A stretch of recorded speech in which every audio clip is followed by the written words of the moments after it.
them to different. I mean, like, so like when you have.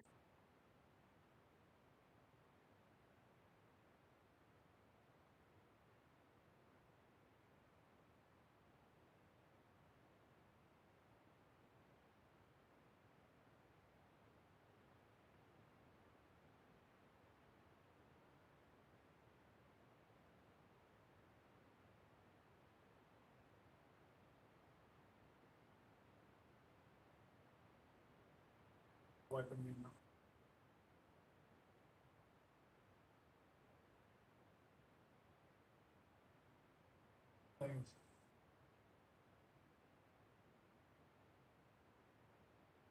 Yeah.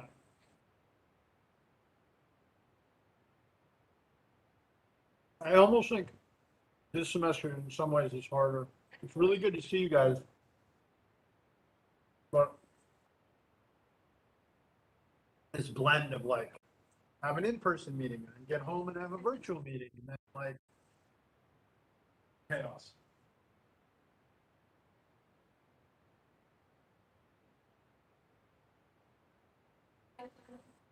Yes. But I didn't do them online. Sure. Yeah, no waivers needed for that. Gotta do it. I gotta follow up with the lab people to figure out the room, but they have promised us lab space. And then I gotta follow with Sodexo about the food. Get that squared away.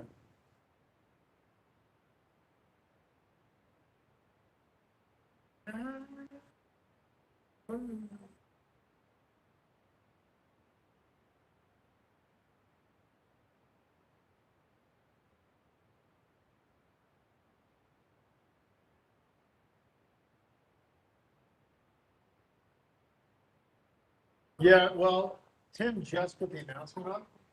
So, say it again. He did it like 10 minutes ago. He did it because I just nagged him 3 times because he was supposed to do it Friday and I sent him something Monday and he didn't do it. And I sent him something a minute ago to be like, you're gonna get fired. Hello. Did I need or did I get? Yeah. I have not gotten yet. Larissa has. I just haven't gotten it yet. Yeah. It's literally like 6 to 2 weeks since my last job. Is that too close, do you think? I think you have to be 8 months clear to be eligible. I thought it was 8. Oh. My doctor said that they use me. They don't even do it at my doctors aren't doing boosters. I got to go to like Walgreens. You see primary care. And so because they wanted, and UC has their own staff advisor. Yeah. Second, because they wanted to make absolutely sure that their faculty got it, the announcement to primary care is like, people in high contact professions, such as university faculty, are recommended to get it. And the nurse was like, I'm like, I'm not University of Chicago faculty. She's like, you're a professor. You're the first profession on our list. Yeah. And I'm like, but she's like, the doctor thinks you should get it. Yeah, you should get it. Wouldn't hurt it. Hey, Marion or somebody, I'll take any officer. And there's one student that's virtual. And there's a couple actually. So if you wouldn't mind like having it open, just mute yourself on it. And just so that you can like, if there's a question in the chat or whatever, that way I don't have to keep looking at it. Yeah, I'm in already. Just like if you're like, hey, Mr. Garcia, Nance has a question or whatever, you can do that. Hello. Yeah.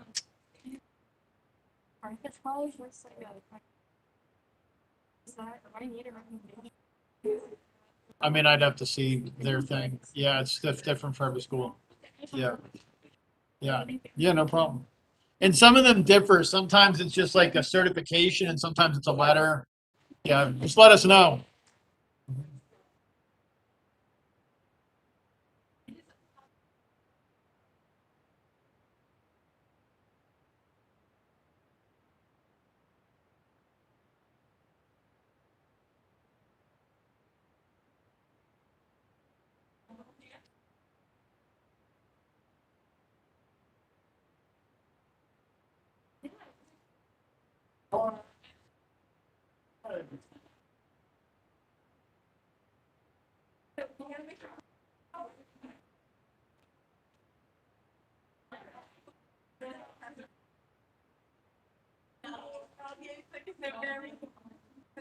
Special, like the first stage, like.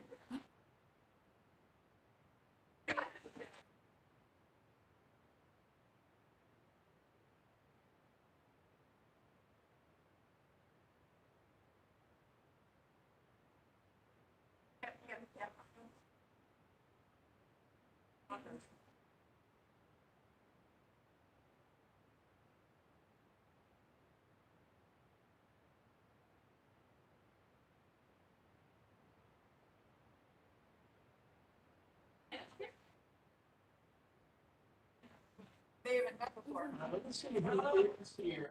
It's gonna be a thing, right? Mary's here. Emily's here. Carlina is here. Melanie's not. Lydia just walked in. Maria's here. Jacob is not here yet, right? There you are. I did not recognize you. So funny. Aiden. Virgil.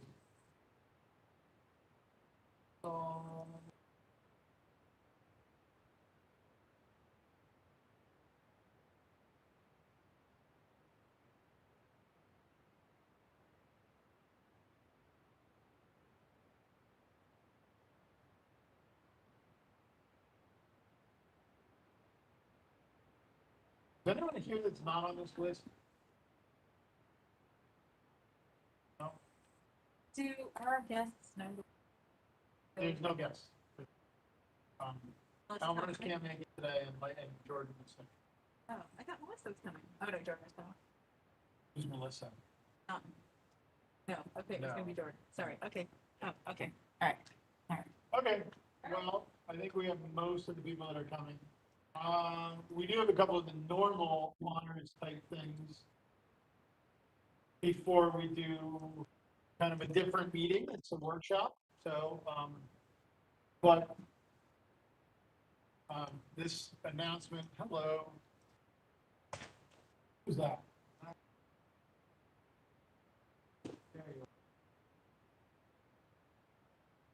Awesome. So I'm just missing Melanie. Oh. How many are there? Say it louder. Oh. Yeah. That's it, what? I recognize you. Every time I think I've seen you through Angela and Rose. Estidas. Oh, maybe it was just because we were just emailing each other. Maybe that's it. Oh, hello. Nice to meet you. Like, now I can put two and two together. Hey, it's wonderful. Okay. Oops, I just put the wrong thing away. Some regular honors announcements. This all this went on 10 minutes ago, but the links were actually over here in the outings.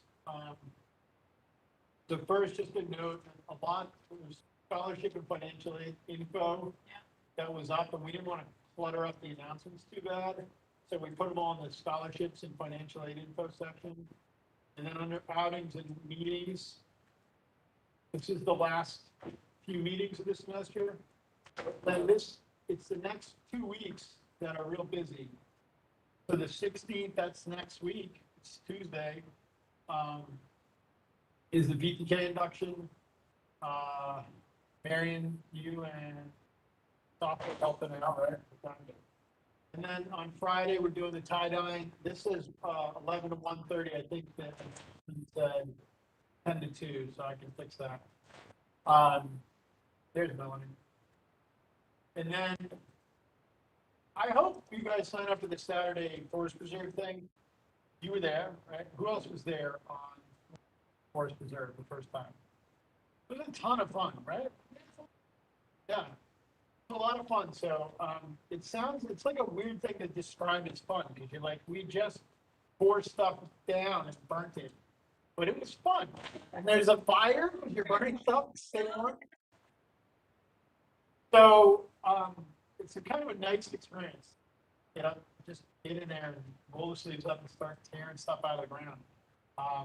So please sign up, and then Rolling Meadows High School, there is a sort of a mobile food pantry that goes around, and they're doing work with the Rolling Meadows High School on the Monday of Thanksgiving week, and so we'll actually would meet at Rolling Meadows High School, help load up some vans, and then we would actually be going to a separate location to then distribute the food. It's sort of nearby, but just kind of be aware that you're going to be kind of moving around, so you need to have transportation with you to be able to do that. And then that's it until after Thanksgiving. By the way, it's not November 222nd. It's November 22nd. Sorry for the typo. Yeah, that's after Thanksgiving.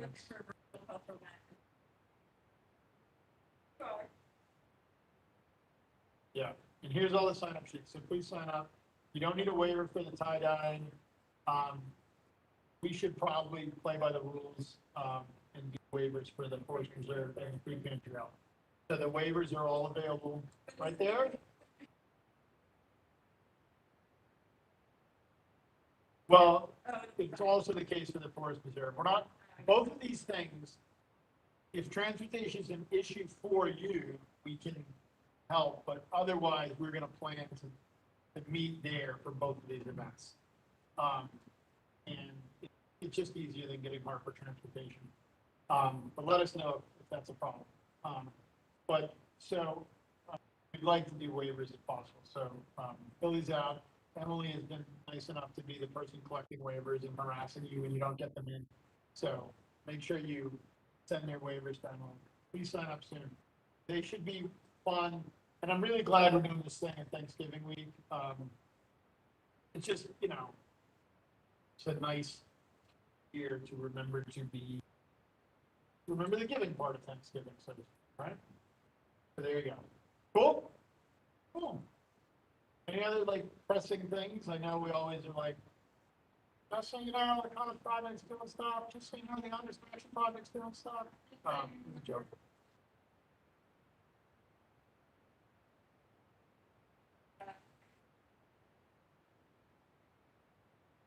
So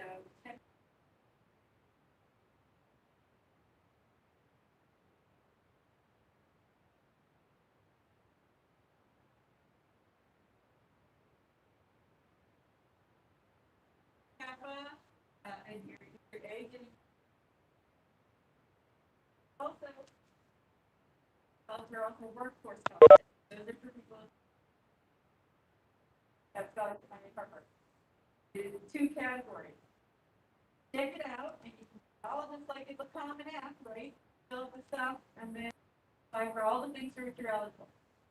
So, Now you can let people in if you need to. and then, yeah, can we put all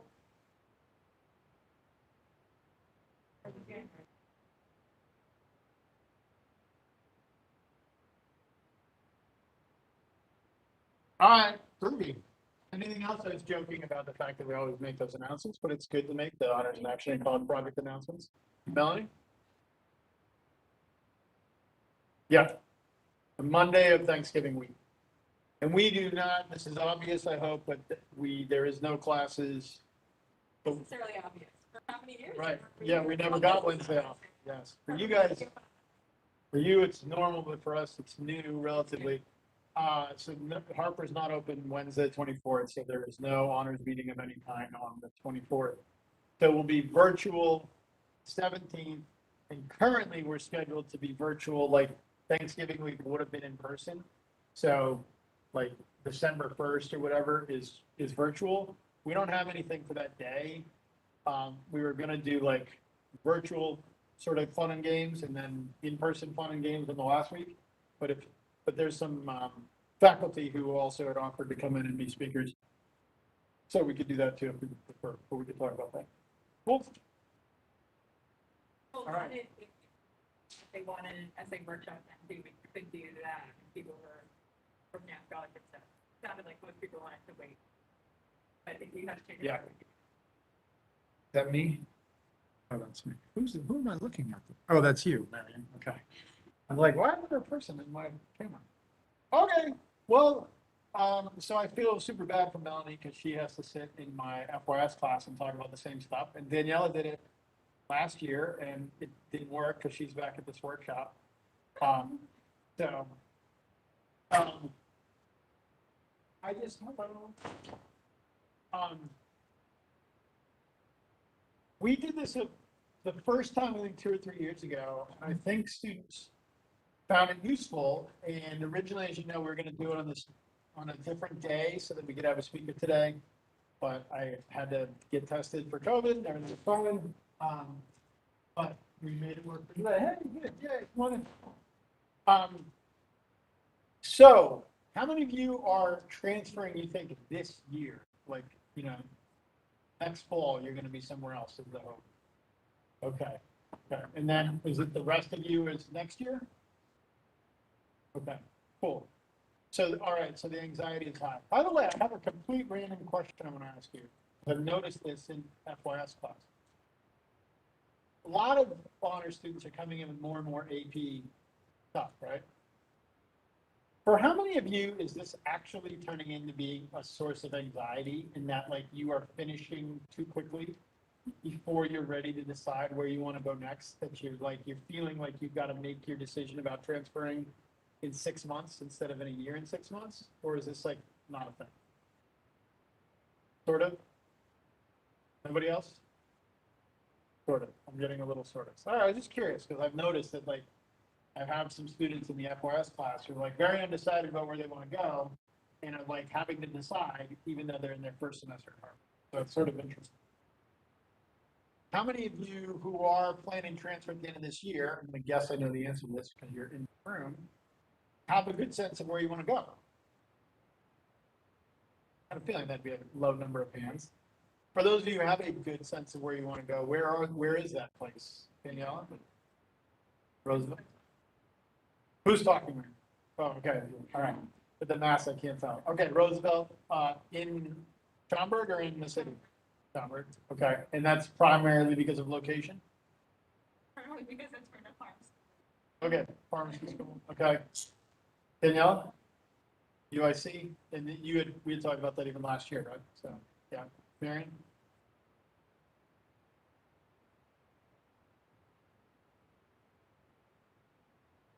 Okay, so one of those, like, we draw the circle around Harper and then like right in here, somewhere in that. Okay. You don't go to Madison? Okay. Say it again? Okay, yeah, but so one thing that's interesting, I'm glad this is like a totally different beginning to this discussion than it was last year. So and how many of you looked at four-year schools before deciding to come to Harvard?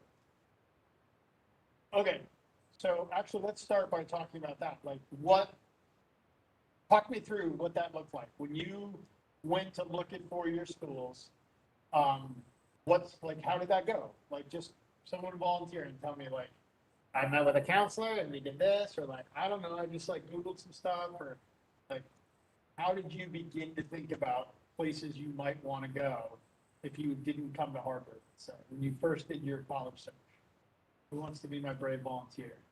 Angela? I need to get you a microphone.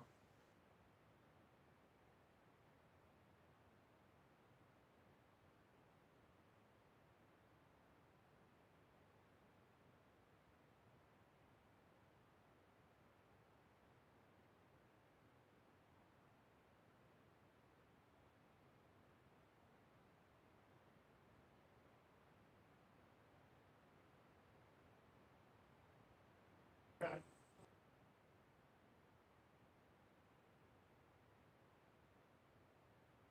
Okay, that's it. All right. Other people? Yeah.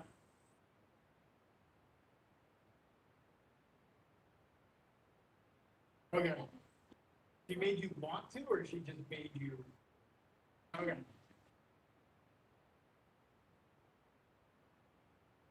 For me, Okay. Okay. Super helpful.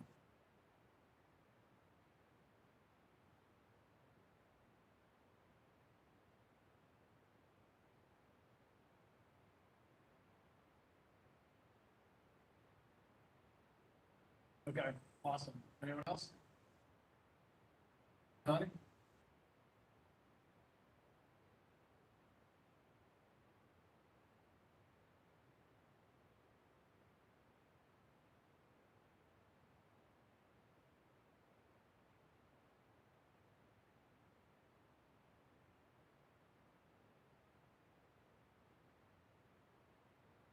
Okay, so I want to write some of this stuff down. Majors, location, cost, size, and other opportunities like extracurricular.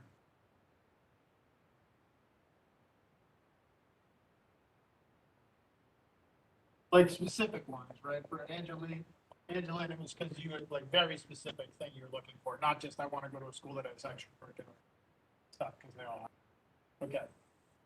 And you stop. Okay. So who just mentioned cost? Connie. So let me ask you guys this. Why is cost super hard as a criteria for looking at schools? I asked that question back. Here, let me say this. I will submit to you that that is a bad way to try to figure out a school. See if you can figure out why. Yeah. Yeah, sure.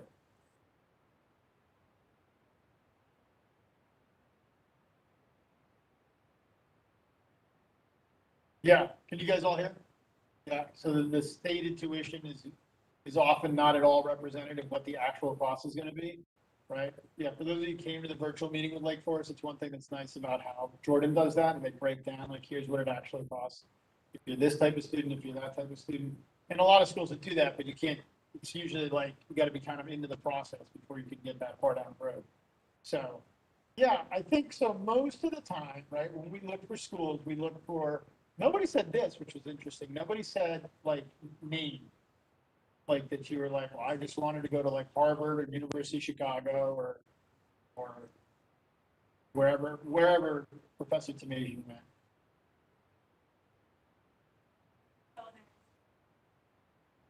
Yeah. I would think people But so it's interesting too, though, that a lot of honor students have been over the years attracted to name too. And so it's one of the things we'll talk about a little bit, but if that's not a big interest of you guys, we won't talk about it too much. Because what I wanted to do this workshop about is I think often there's a lot of mistakes we make when we look for schools. But what's been great about your comments so far is I actually think you guys are doing it kind of right for the most part, is that often the best way to do it is the Marion / Melanie way. Like, do I want to be close to home or far away from home? Right? And if you want to be within an hour and a half of home, there's like 12 choices.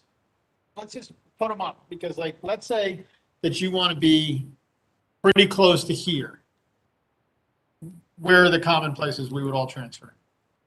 Just shout them out. Sophia, anyone? UIC? Lake Forest. Lake Forest probably wasn't on the map for a lot of you guys until we kept bothering you about it. Elmhurst, because it's another one of our buddies. What are other common ones? Roosevelt, of course.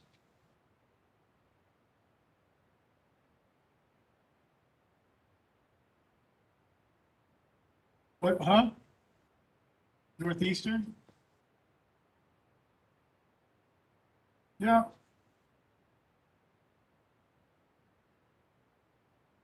Pitt? Yep. Benedictine? That's okay. And, oh boy.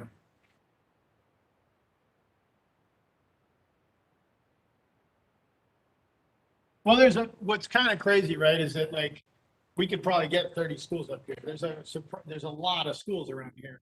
Those are the ones you probably know of the most. NIU is the other one, and Nancy will be mad if I don't mention NIU because he transferred there and is now back here taking some classes while he figures out his next steps. So if you were trying to choose between these places, what in your mind differentiates them from each other? Let me make the screen go up. So I've got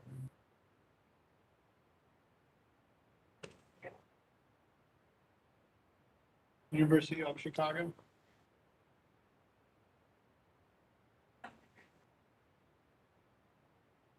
And then, of course, the big one that a lot of you all go to is UIUC too, right?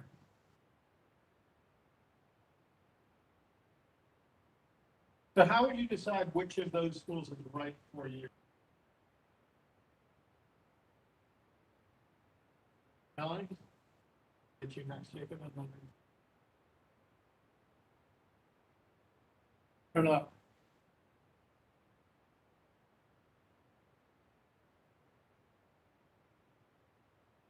Okay, selectivity.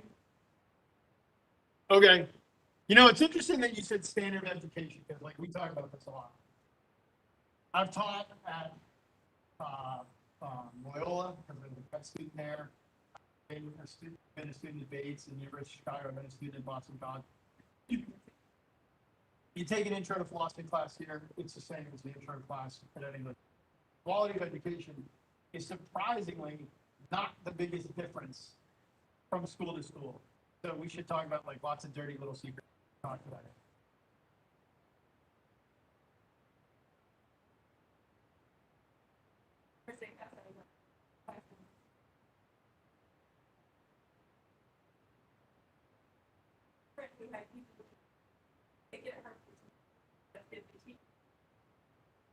Some of the big schools, all of those.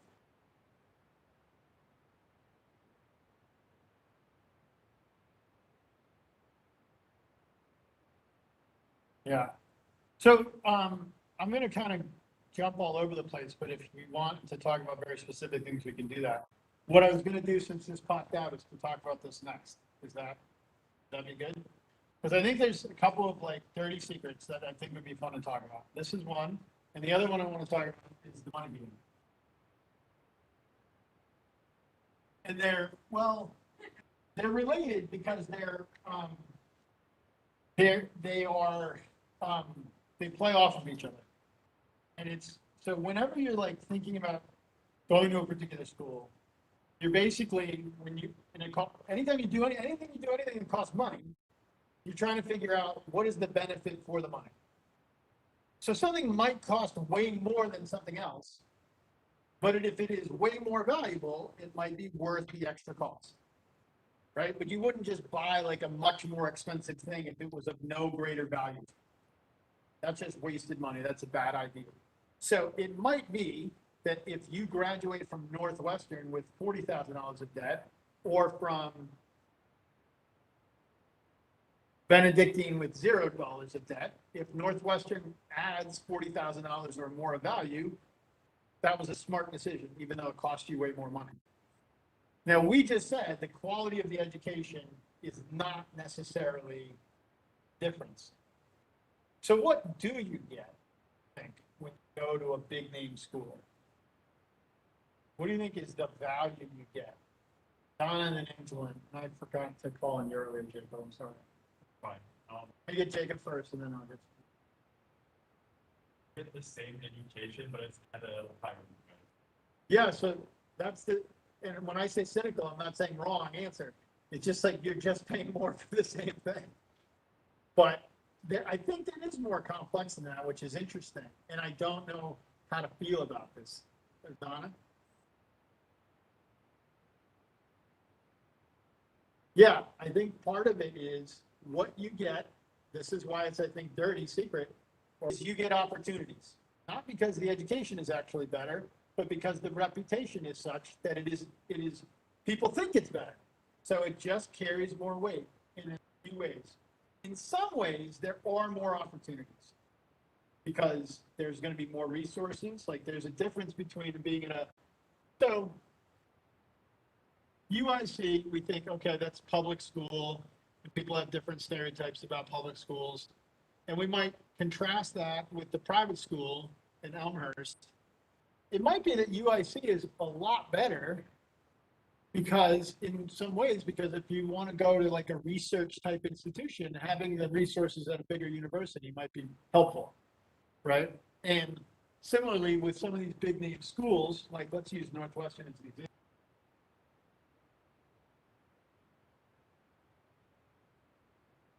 Yeah. gonna have some like interesting programs and interesting opportunities you might not have elsewhere. But mainly, you are getting the value of the name and you're getting the networking that comes from it. And I think there's also this other weird thing that I've noticed over the years, which is, I don't know if you've noticed this consciously or not, but we tend to set our sights for where we will be in terms of social status in society based on where people around us set their sights. That makes sense what I'm saying? So if you are surrounded by people who go on to be investment bankers and doctors and lawyers, you will assume that that's a thing that you can and should be. And if you are surrounded by people who are, I don't know, social workers and educators, you will look like, so it just sort of adjusts based on your environment. And so when you go to some of these elite places, a lot of those people have been raised in a way that they have very high expectations of themselves. So there's sort of this weird benefit of it kind of allows you, like it kind of causes you to set very high sights for yourselves, right?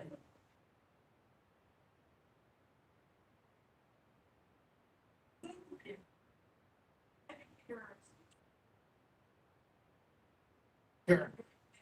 Is it very, Oh, sure. there are colleges that have a culture based on every they start out Right.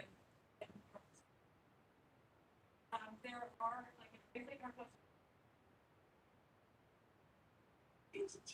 But I think, I guess the thing I was really trying to get at just is like, if you, let's say you love medicine. And so there are different skills and talents and character traits for a nurse and a doctor. And if you choose to be a nurse rather than a doctor, you want them because of be like the things you're interested in and the values you have, not because you think without even noticing it, like, well, that's just not a thing that like I do. You know what I mean? Like, oh, well, that's like other people become doctors, but I can like the thing that I can be is this. Or like, if you're really interested in law, we have a paralegal program here. We don't like talk about like becoming lawyers, but there's no reason you couldn't do that instead. But like, if you go to a place where nobody thinks I'm going to be a paralegal and everyone thinks they're going to be a lawyer, you're just without even realizing it, going to think, well, that's what I want to do. I'm going to be a lawyer. Right.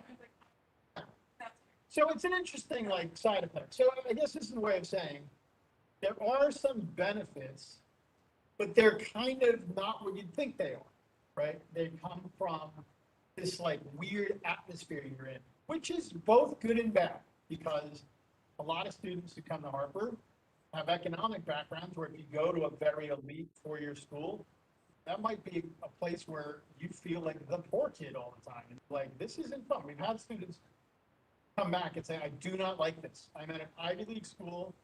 I feel like an outsider. I'm not happy. And I'm like, shut up. You're having the experience of your life. You will thank me in a few years. And then they didn't. So it's something to just think about. Here's why I wanted to talk about this though. So you would think that the value added, there is some.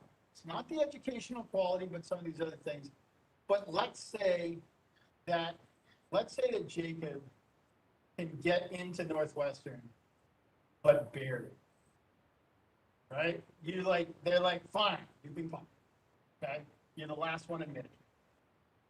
But you could also get into, let's pick what's a level quote unquote down from Northwestern. DePaul, Loyola, right in there. Okay. So if you can get into Northwestern, you can get into DePaul. But guess what? DePaul knows you can get into Northwestern. So DePaul is going to throw money at you to come to DePaul instead of Northwestern. Northwestern doesn't give you any money because you're the last one in. There's another one waiting, right? You turn them down and we just get the next one. But DePaul Loyola, they want to lure you away with some money. So they have a sticker price of, let's say, $60,000. And they have a sticker price of $60,000. But actually, your price at DePaul is 20,000. And at Northwestern, it's probably way more than 60,000. It's 60,000 per year. And now you have to decide, is what I'm getting at Northwestern worth $80,000? I might have some more connections.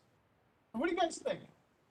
I've laid out some of the like weird ways that like the name of Northwestern can be valuable, but I don't think it's the quality of education.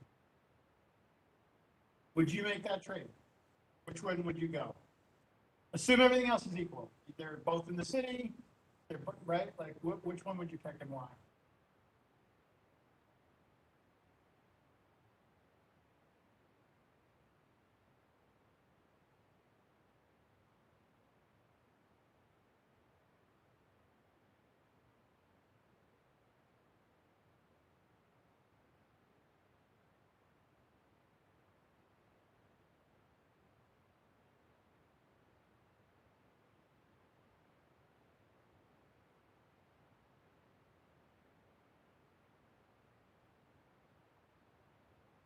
Right.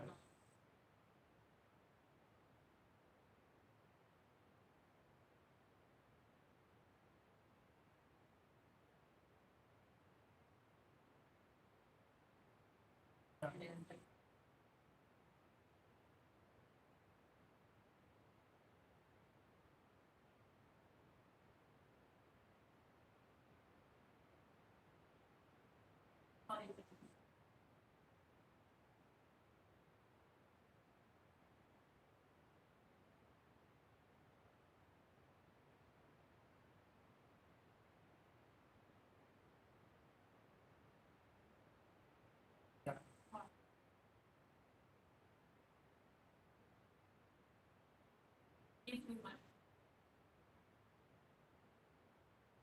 I love it. Wow, you just saved me 10 minutes because that was like so perfectly said. I think that's exactly right. It's a weird story I have for you is when I was going to college, I had a friend who got into Arizona State, which is where his dad went, and Brown University. So Brown University is like a top 12 school in the country, Ivy League school. He got a full ride to Arizona State.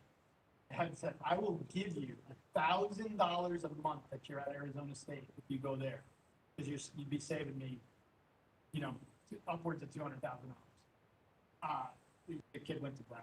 So, and he was the irony is like he worked for his father and then took over his father's company. He didn't need either of the college degrees to do what he decided to do. So I don't know what that was all about. So people make these different choices, right? But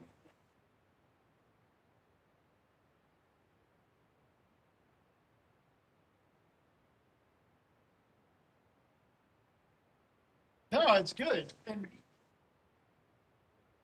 yeah, so I think, but Angelina, I think, said it super perfectly, right? Is it what you're really trying to do? Here's, I think, the other piece of the puzzle I just mentioned. You have to talk about, you have to sort of say, okay, this name is worth this much to me, but the scholarship is worth this much. But the other piece of the puzzle is,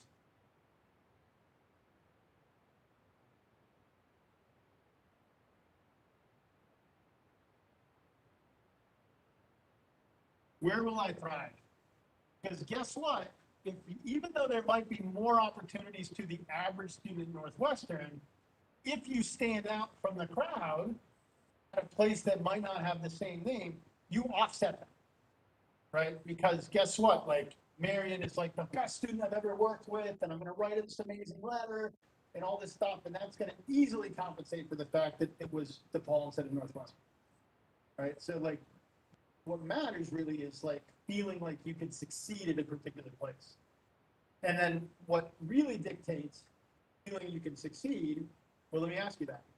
What are the things that you think determine the likelihood of you succeeding and or enjoying your time in college? What are some things that you would think about as you were trying to like, okay, I know I can get in and I know I can afford it. Now let's talk about like how you would decide between schools. You know you can get in and you know you can afford it.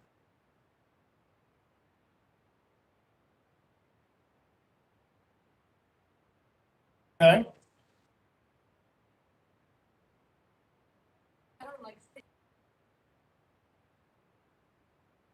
Okay, like campus safety?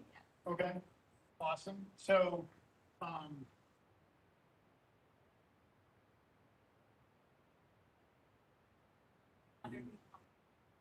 We don't even,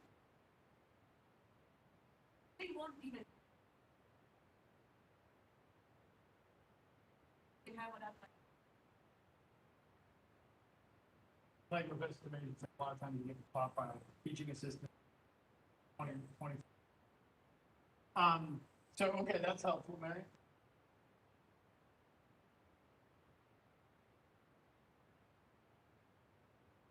I was just gonna say that. It is interesting when you transfer, some of this is more fear than reality if you're a transfer student. So when you go to a lot of schools as a freshman, the first 2 years, you might be in huge lecture halls.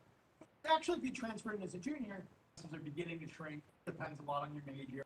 You're not gonna be in a room of 220 computer science students or Calc 3 students or things like that, right? Psych 101 is gonna be a big class wherever you take it, pretty much, unless it's the honors program at Harper College. So let's talk a little bit about safety. Safety can mean a lot of things. So I've been talking with a lot of students over the last couple of weeks. I've talked with students who are very religious. I've talked with students who are LGBTQ. So, like, when you guys think about safety, I know there's just the, like, do I feel okay, walking in my car kind of safety. Like, it just doesn't matter who you are kind of concern. But then, let's talk a little bit more about just feeling safe in that other sense, of like feeling comfortable, that like the place that's it. Safe to be you. So, how would you navigate that? Like, for some students, that means being in a bigger school. For some students, it means being in a smaller school, but with a particular ideology perspective, right? I want to go to Wheaton College. I'm a conservative Christian. I want to be around other conservative Christians. That's important to me. I got my master's in Northern. Most of the kids in the master's program were from Wheaton College. And then, they just were really interested in philosophy and religion. And so, it was very comfortable for them.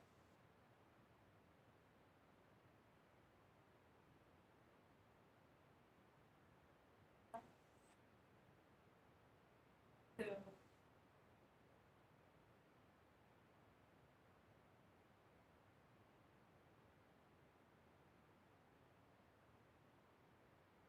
Yeah, and I think that ties into this other thing about location. So what I think is interesting, one way to think about location is how far are you from home? But I also think like another way to think of location is how many of you would rather be, let's do a location poll. You ready? I want to be in a small town that's sort of just primarily around the college. Is that you? Raise your hand if that's you. Okay. I want to be in a suburb that's like got a little stuff going on, but it's not in a city. Yeah. Okay.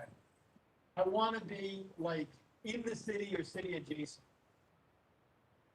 Okay. So that's interesting, right? Because, and you know this too, right? There are,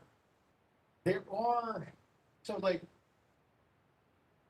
Ann Arbor, Michigan is a college town, but it's really a city that exists because Michigan, Ann Arbor is so big. There are other college towns where like there really isn't anything there in some stores that have popped up because of the college. And those are pretty different. Like Bates is not, there's no there. There's the college and then there's some bars and other things and shops around there. it's like Right. a college town strip. But it's not a city. You couldn't, I don't think you call it, Right. Whereas but Madison. Madison's a perfect example of like a city that's really tied to the campus. But what's also interesting is like Madison is a city very different than the city of Chicago. Right? There's like cities and then there's cities, like little babies. So all those things I think are helpful to keep in mind. I want to jump around again though about location because of you, Melanie. Imagine you were gonna go outside of 200 miles from here. And I don't want you to think of the college. I want you, this is gonna sound so cheesy and I'm not normally this guy. Close your eyes. And I want you to like all you're trying to visualize is like a place you want to be. Got it? And I just want you, I need a couple volunteers to just describe the kinds of things you see around you. You're not in the Chicagoland area. You've gone far away. Yes, that's fine. Who wants to be my volunteer? Sophia? Mountains. Okay, awesome. Get a couple more volunteers, then we'll probe that a little bit. Anyone? Forest? Okay, Danielle? Okay, you can hear our Floridian, right? Yeah. Well, you stopped in Florida. Yeah, I gotta tell you, like, this is a weird aside, but like, went up to, a couple of summers ago. Oh my God, I fell in love with it. Because I'm a water person. So some people, like, I'm not, like I said, I'm not like a, I don't talk like this normally, but I think there are people who are city people, who are water people, who are mountain people, who are desert people, who are forest people. And that stuff I think matters. And so literally, if you get a map out of the United States, didn't we do this? Or I did this with another student. So this is a new member of the program, Sophia Portis. Welcome. Yeah.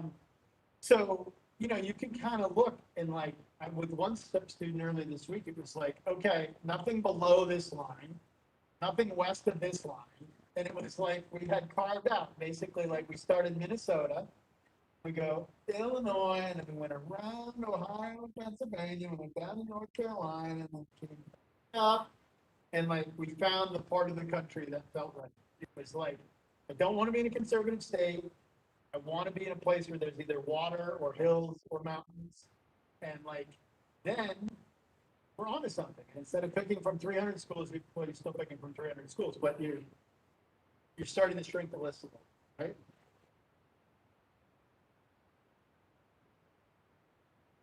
I think it's good.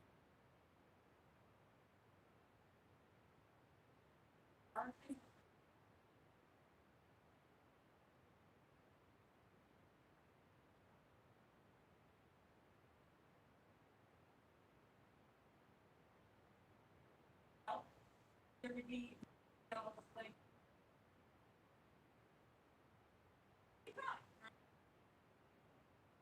like, I was raised.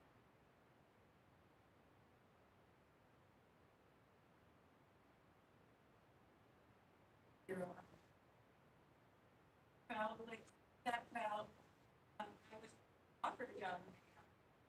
Actually, that's fine.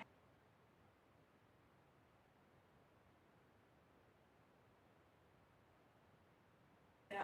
Well, yeah, I think it's part of what we're talking about with campus culture. Is if you feel isolated, you feel like you're the only one of whatever.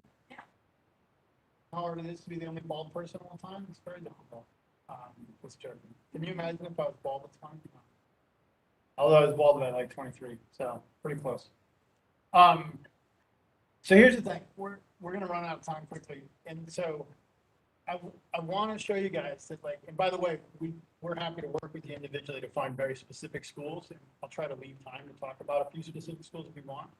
But I would actually think, notice that cost isn't even on this. I'll talk about that in a second. This is how I would do it if I'm searching. I'd start with geography. I'd start with where I want to be in the country. Do I want to be within 200 miles of home? Do I want to be within 100 miles? Do I want to be able to commute? Or do I want to be by mountains, by a forest, by a desert, by a body of water? Start with geography. Then I think the second thing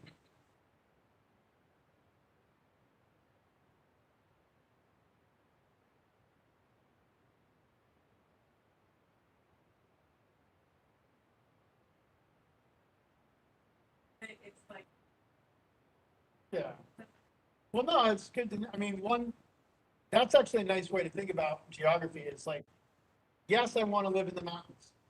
Do I want to be able to get home in a car? because that changes it, right? Like I was shocked to go down to the southern tip of Illinois. It's actually, it's like Illinois is just flat until you get to the bottom and then it's beautiful.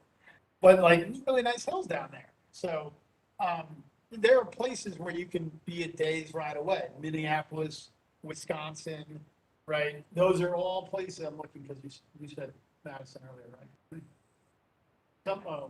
You did that, sorry. Yeah, so but you don't commute to University of Madison, right? But my point is, so let me give you an example here, okay? So let's say I liked the Midwest, but I kind of want to be on the northern part of the Midwest. So I'm thinking Chicagoland, I'm thinking Milwaukee, Madison, and I'm thinking Minnesota. That's like the part of the world I want to be in. Follow? And maybe I'll go this way to Michigan too. That's like my hub. Okay. Well, then the next thing I would look at is size. And I would ask myself things like, do I want to be, and part of this is geography too, do I want to be in a mini city like Madison? I don't know why I keep pointing at you every time I say Madison. Do I want to be in a mini city like Ann Arbor or Madison? Or do I want to be more sort of away from a bigger city? And then there are all sorts of colleges, like Ripon College is right across the border in Wisconsin. It's a small little liberal arts college. Carleton College is in Minnesota. It's a small liberal arts college. Yeah. So there's all sorts of them. So then it's size. And then this is, I think, is third for a reason, is this is often the hardest to figure out unless there's something very, sometimes you can tell from a website that they're going out of their way to show you. There are some, in fact, I did a search I was working with somebody and I did a search literally for queer friendly campuses, and there's a list, like anything, you can find anything on Google. So I just sounded like the oldest person alive. Oh, you know that Google, oh boy, I was using that the other day. Oh, geez, oh, please. But you can find lists of like top 20 value schools for pharmacy majors. You can find a list of top 20 value schools for, that are undocumented friendly. You can find a list for anything that speaks to a core part of your identity. And so there's the campus climate. Here's why I wrote play the ladder game. How many of you went to high school in Illinois? Okay, so most of you, not all of you. So you probably heard a high school counselor say, apply to a range of schools in terms of how hard they can get into. Have some reach schools and have some safety schools, right? The only difference, so that's still, the advice is still good. Weirdly, because of Common App, there's almost like some of that, you don't have to, like, you can have a wider net, right? Because it's not so time consuming to apply. The other reason to play the game is what we were talking about earlier with the money. So if you apply to Northwestern and DePaul, what I'm suggesting is you're not doing that because assume you could get into all these. What you're really doing is trying to play the money game. You're trying to figure out, okay, I've identified a type of school that I like. And then I'm just going to find a select version of that, a slightly less select version of that, a slightly less select version of that. And I'm not going to go to the extremes, right? I'm not going to just do Harvard, Yale, Dartmouth, and then like school I can guarantee to get in. Like, you got to baby step it down. I went to what's called the Jesuit school, which is a branch of Catholicism. And I went for this reason. I wanted to be away from my parents, but not too far. I wanted to be in a school that was not too big or not too small. I didn't want to be in the middle of nowhere. I didn't want to be in a city. And I just forgot the most important. What was I trying to say? God damn. Nope. Nope, stop. Oh, there you go. Got it. So this is what I mean with the geography and the size, right? But Jesuit schools are a type. They are middle level size. They're usually right near a city. And so like you can just go like Boston College, Villanova, Providence College, John Carroll University. There's a whole range of them. And as soon as you've identified the type, you can sort of figure out like, okay, John, so you would agree that Providence College is slightly less competitive than Boston College. And John Carroll is slightly less competitive, it's in Ohio, slightly less competitive than either of those. Yeah, and Marquette would be like in that same range. Loyola, that's all you're doing. You found a type and then you play the game in terms of the money. How much do you guys know about money? I'm just joking. Here's what I mean. When schools give you money, why are they giving you money? We've already talked about one way. That's called merit-based aid, right? And merit-based aid is what I mean is the game. That's the money they give you to lure you from another school, right? You are no less smart in one place than the other, so you should be worth the same amount of money everywhere. But they are using it to lure you, right? That's what Lake Forest is doing. That's what Elmhurst is doing. They know that on average, the honor students could get into schools that are slightly more competitive than those schools, or go to cheaper public schools. So they're trying to lure you away. What's the other main kind of aid? Fee-based. So just explain the difference, even though the terms make it kind of obvious.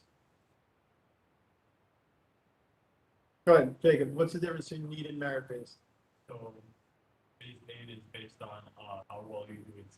Well, and the other got it. Need-based aid is based on your family's income. Perfect. And here's the thing, and I would just be more cynical about the merit-based aid. It is them comparing you to other students who that school would accept, right? In terms of your academic caliber in relation to that, right? So, and yeah, so need-based aid is basically income-based aid. And here's why I want to highlight the merit-based aid so much. You can play the game with merit. Your need is sort of fixed. Make sense? And so if you're a student of high need, that's actually a very different situation.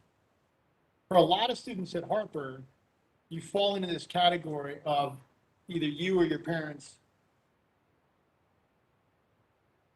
not qualifying as quote unquote high need, but not really being able to afford to pay for college. So it's like this trap, right? There are many students though at Harper who would qualify as high need. And what's interesting about high need is the game is completely different. And this is what I mean by that. If you are out of the world elite and you don't have two coins to rub together, I'm exaggerating for effect, right? That's almost weirdly better than having more money or being slightly less talented. Because if you can get into Harvard based on your talent and you are high need, they will pay for it. But the number of schools that will do that is like 20. It's the very, very elite that will say right on their website, they'll say, we meet all need of qualifying students. And what that means is like, if you are the best of the best, we will cover all of your costs because you are highly merit and high need. Does that make sense? So it's very different than the game of just trying to lure you away by you being slightly better than someone else.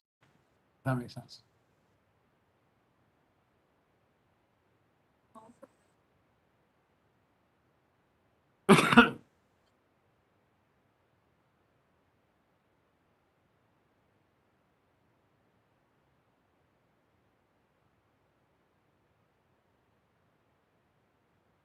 I to apply for all like.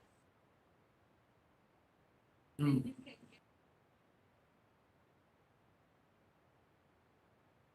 Yeah.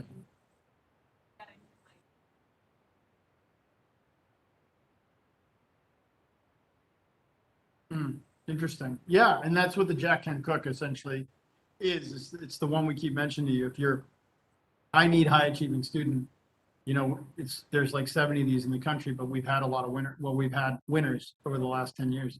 So look into it. Yeah. And I just sent a student your way the other day. So hopefully that person will follow up with you. All right, let's talk about like, I'm a little worried that you're like, oh my God, I can't believe I came for that. Like I do all of that. I knew geography, size, campus climate, and the money game. So let's just like talk, questions that you guys have or things that you want to talk about before we go. And I know we're coming up on 6, so we'll just keep it relatively short. Oh, no, we're coming up on 5. They just didn't change the clock. Okay.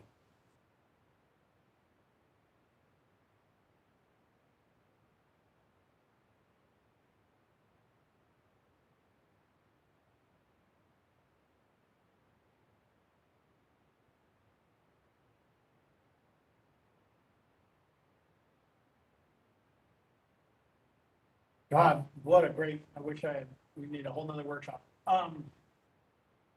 So there's really like 3 questions in one in your question. Okay. So let me try to answer all of them. How important is it? One of them is how important is it that your credits transfer, right? So the easy answer to that is very.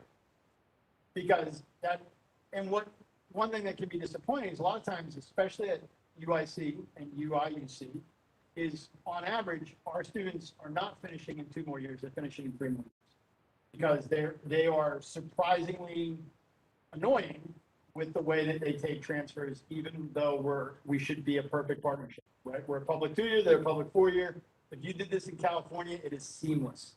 Like if you go to the University of California, like whatever, Davis website, it'll tell you what to do in your first semester at the community college to get ready to be there. It's amazing. We don't have that system. So you have to be aware of what transfers. I do think there's one small exception to that I've talked to a few students about.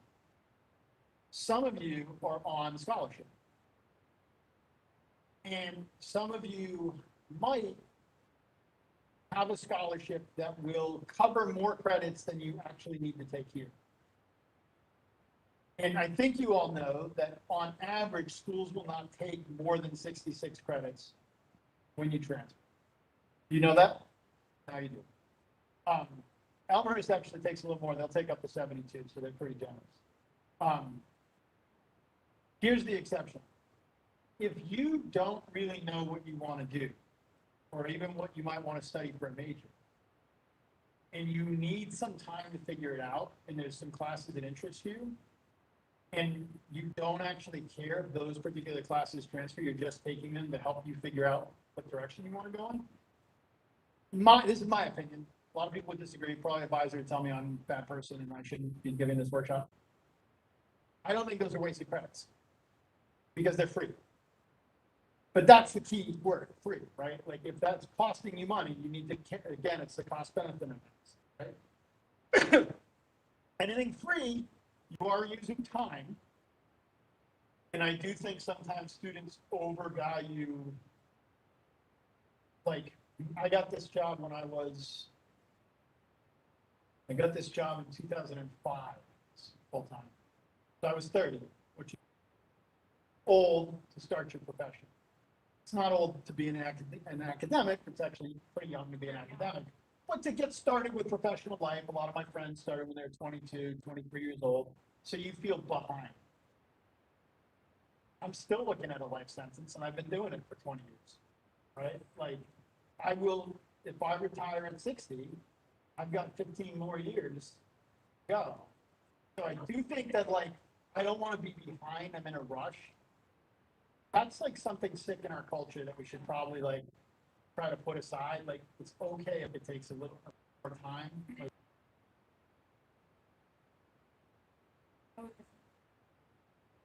right.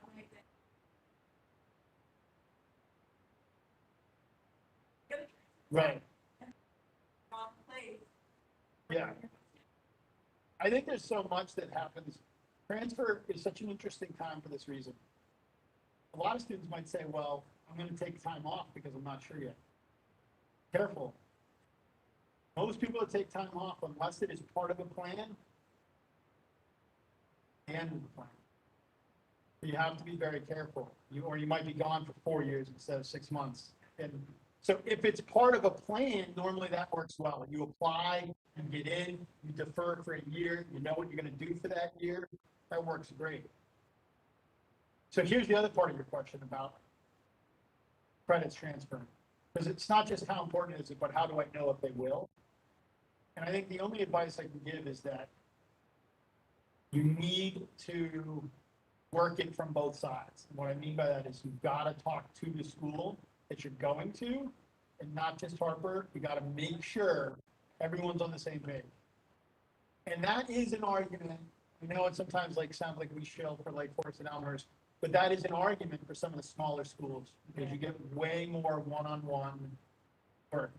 Doesn't mean those are the only good schools. It just means if you go to U of I, you got to advocate more for yourself. You got to fight to make sure you're not talking to somebody who's just like a student aide in front of the office. Like you got to get stuff in writing. You got to be persistent about that stuff.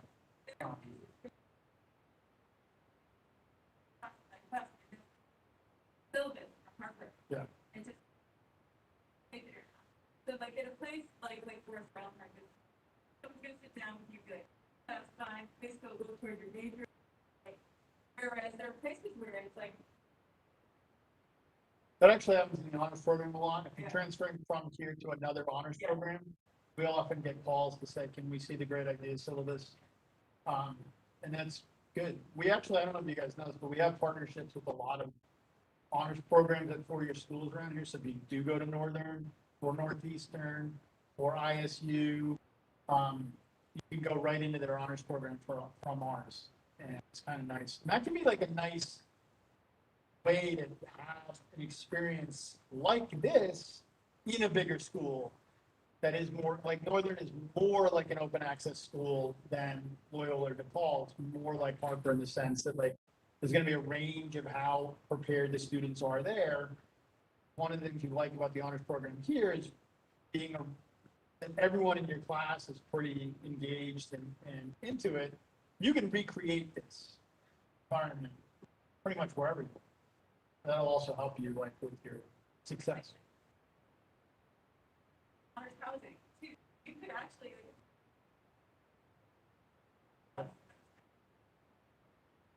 What else? Other questions? Try to wrap up in 5 minutes or so.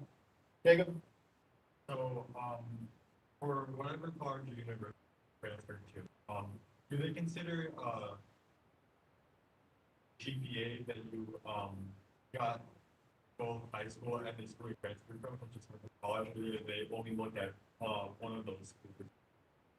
So it varies from place to place. A lot of schools will say, show us all of your transcripts. Even if you took a class at Eastern Illinois, they're gonna want that transcript. That's another thing we haven't talked about yet. And it's, when we talk about selectivity, this is much harder to suss out. But there are schools, this is almost like come see to Nation Ryan. There are schools, and you can, if you're good at it, you can figure it out. Some schools, when you look, you can tell they're at least not transfer adverse. Because they have like a whole, like, here's the transfer application and here's how you do this. Other schools, it's like, they don't even, it's like, it's hard to even think that they, it's almost like you don't exist as a transfer student. And like University of Chicago, I think is bad, though, right? Yeah. Which is ironic because of William Rainey Harper.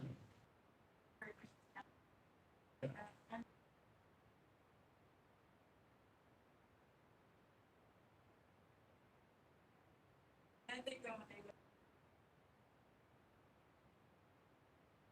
for transfer. Yeah. So that's absolutely my big confidence is Google. Sign here from you. Yeah. Or now. Those are procedures that sending you flyers if I get it happen. For instance, making a push to be more. Yeah, actually, worked on her. Yeah. That's a good sign that they want the act. And I'm noticing that most of the people in this woman, most of the people in this room, yes, or female identity, and Williams College, nope, that's not what I'm thinking. Smith College is a small, all-women's private liberal arts college in the woods of Massachusetts who wants you. And yeah, so if that's something that interests you, let us know. It's very specific. It looked like your hand just went, ooh.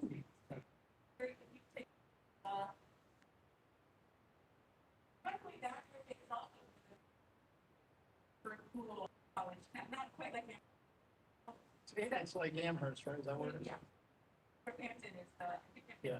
and it's like totally practice. Like that's kind of where Hampton happened. Yeah.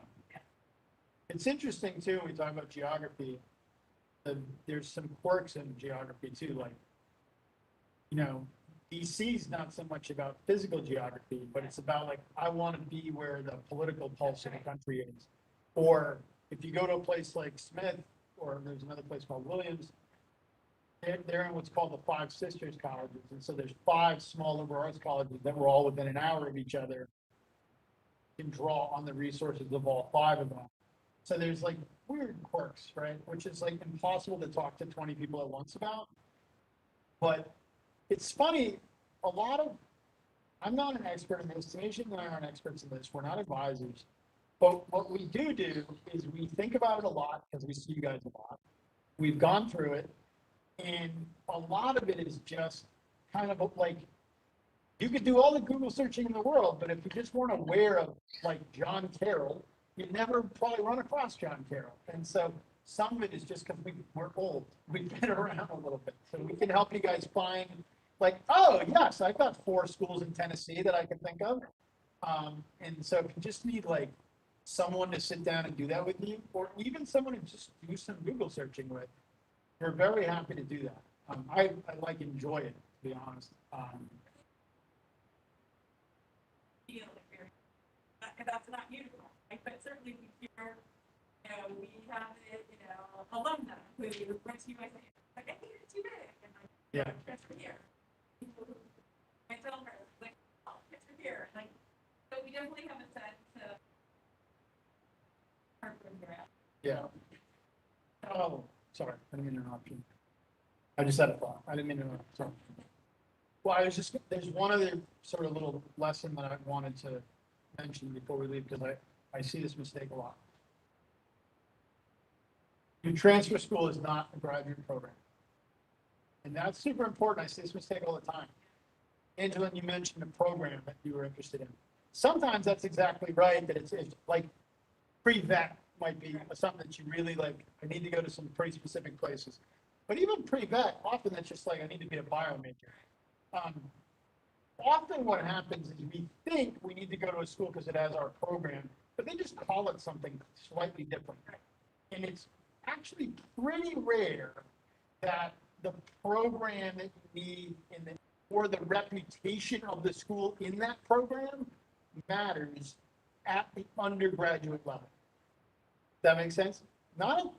It's not a hard and fast rule, like UIUC is a great school to go for engineering. But for the most part, you don't need to worry so much about that. That's more like what you worry about when you go to the graduate. Because when someone says like, this is the #1 journalism program in the country, they don't mean the undergrad.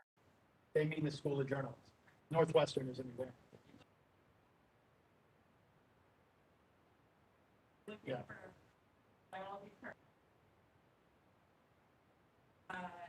And people would be going in. And there's actually no correlation between going to a school and being able to get into grad school in that school. In fact, there's a reverse correlation. It's actually harder in cases because they're trying to they're trying to say we attract people from all over the country. So they don't want to just admit a bunch of people from the undergrad, which is insane. But it's a thing. What else? Yeah, Don?